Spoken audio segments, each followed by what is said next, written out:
Welcome back to another episode of Two Plain Sports. Just the Brandon and Jose show today. Brum had to prepare for an extended vacation he's about to take, so hopefully he has a good time. Today, we're going to be talking about the defensive back room. We've been doing position group breakdowns, started with linebacker, did wide receiver. Last one was defensive line, so go check them out if you haven't. Today's going to be all about the defensive back room. That includes corners and safeties, so probably going to talk about everyone's favorite recruit from the last cycle. Before we start getting into it, make sure you like, comment, subscribe. Check out all those links in the description to the social media and follow there. All right. So, defensive backs probably got a huge room of a huge amount of talent in that room, both safeties and corners, and some question marks on who's going to be taking a lot of the playing time this season. Brandon, I'm going to kick it to you. What do you think? I think the defensive backs are one of the more fun positions to talk about. I think you lose a lot with CJ Colden. I think the opposite of CJ Colden is one of the bigger question marks on the team. I think it's going to be Gentry Williams, maybe to start, and then maybe a little bit of Josiah Wagner. But, I mean, it's still an unknown thing, and I didn't get to watch last season. But looking at the numbers, CJ Colden was about as solid as it comes. Just to start with this breakdown, we'll start with corner. I think that's the spot to start, is because that to me is the biggest question mark in the entire secondary, is who's going to step up and fill that role that CJ Colden had, because it appears he left some pretty big shoes to follow. Yeah, and TJ didn't even play most of the season. He came in pretty late in that Oklahoma State game. He just decided to go off. So definitely a role that's going to need to be filled this year. He led the team in picks. Yeah, that Oklahoma State game, he could have had, I think he ended up with 2, but I swear he could have had 4 or 5. He was around the ball the entire time. So going to be important to get someone that can have that type of production. Because Woody Washington, I think most people at this point assume he's going to be number 1 corner to start the year and probably for the rest of this season. The question is who's going to sit on the other side of him. Like you said, CJ was there last year with Jaden Davis starting the beginning of the year. Now you have a room where you have a lot to choose from, but when you look at the staff, they like experience. They try to get a mix of experience and talent. They're not going to let the younger guys in there. Seems like the favorite right now is Gentry Williams to take that number 2 corner spot. What do you think about that, Bun? No, I agree. I picked Gentry just a second ago, and I watched a couple first games of the season. Gentry got the first interception of the season for the Sooners. I was there. Granted, the ball was kind of just floated up right to him in the end zone there, but a pick is a pick. It goes in the box score the same. But yeah, there's a lot of rave about Gentry Williams. I think he's going to have a big season. Another guy that I want to talk about, because I didn't really get to see, because I don't know, I guess it's further down the road, but we're still talking corners. Is Keith Lawrence a corner?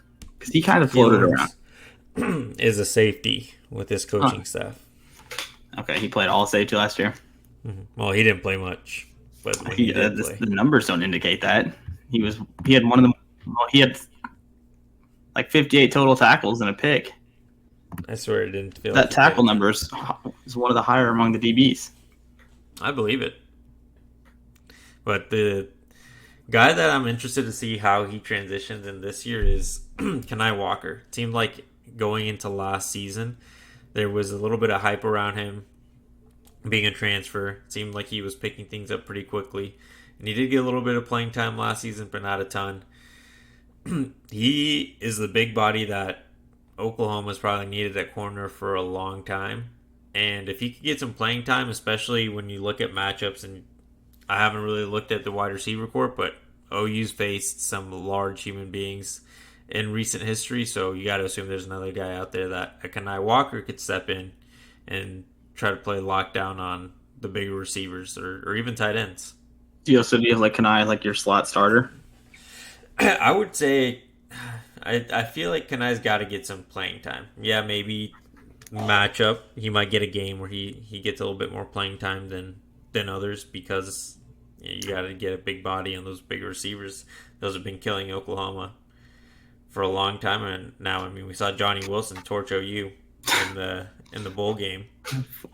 I did get to watch that one, unfortunately, after I roasted that guy for 45 minutes before the game started on our live stream.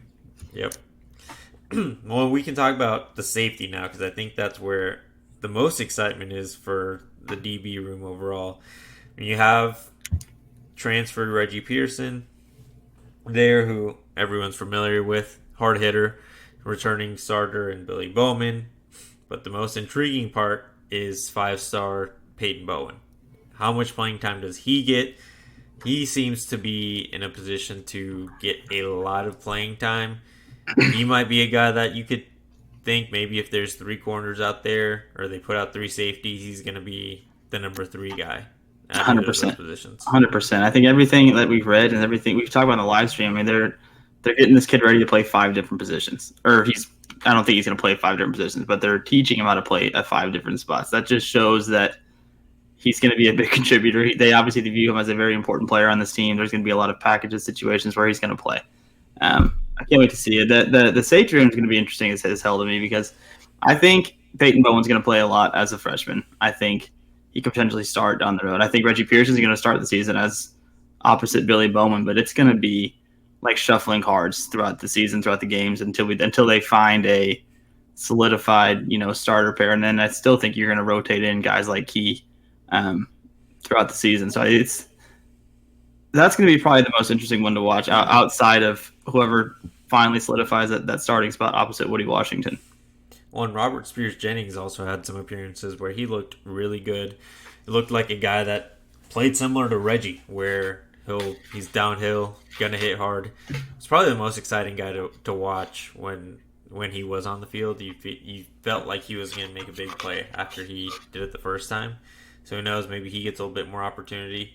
You don't think the addition of Peyton Bowen and how much he's playing is going to hurt guys like Robert Spears Jennings, guys like Jaden Rowe, who he probably still hasn't played as a Sooner, but guys like that we were excited about at one point in time? Maybe for this season, but not for the long term. I still think they put out Robert every once in a while, though. He made good plays last season. You can't.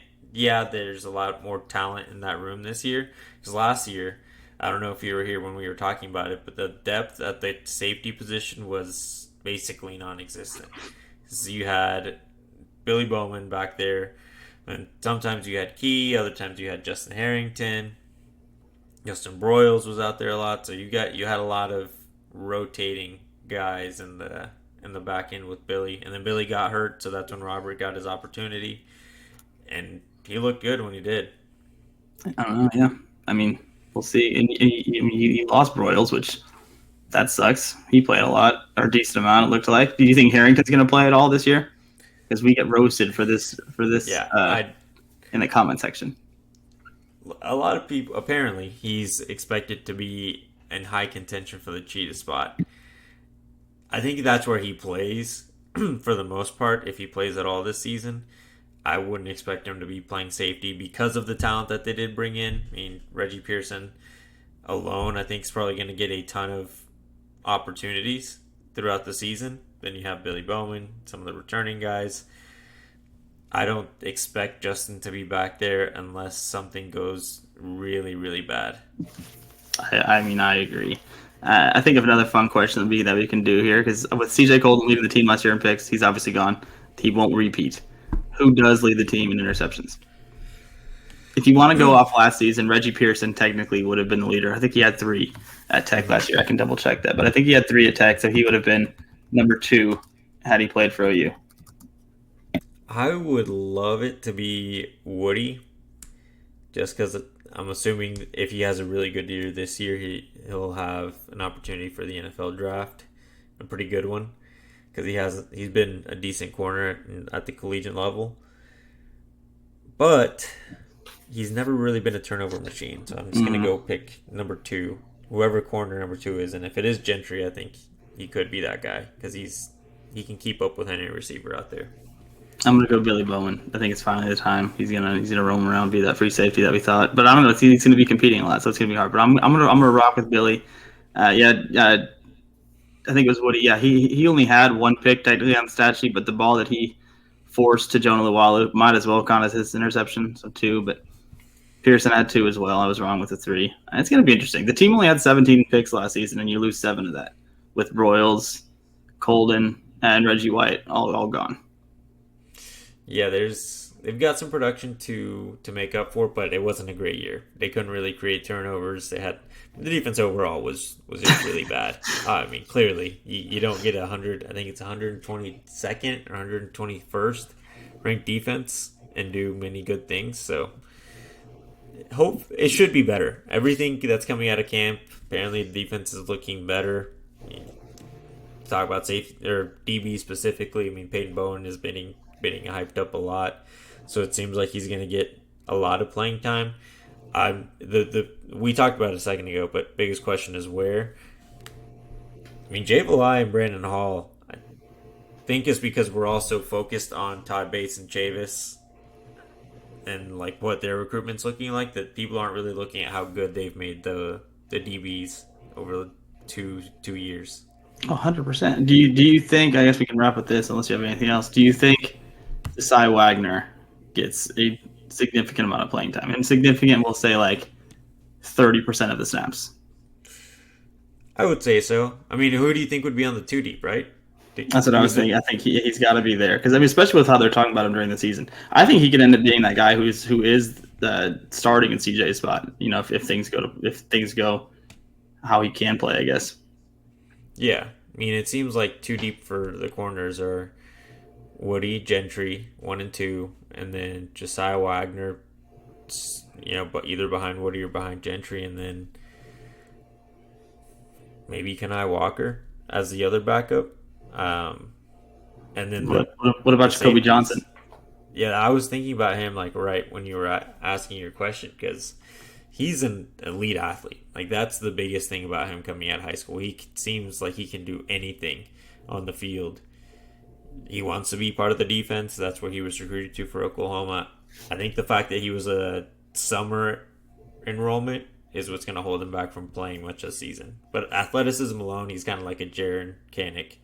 Yeah, I mean, and especially like we're talking about Kenai Walker and his size. Jacoby Johnson is every bit of 6'3" too. I mean, he's got elite size for a corner too that Oklahoma has lacked. He's a guy that I'm going to keep an eye out just to see, especially in those garbage games early. Arkansas State and stuff. If he can get out there and make some plays, I think because that second corner spot is really wide open, and I think so is the nickel spot. I think Woody Washington is the only one who's solidified anything who's going to be safe. So there's a lot of spots open for grabs, and I think whoever plays best is going to get it. Yeah, it's going to be a fun room to watch. How much rotation, who gets the bulk of the playing time once we're in deep, hopefully competing for the Big 12 championship and a playoff spot at the end of the season.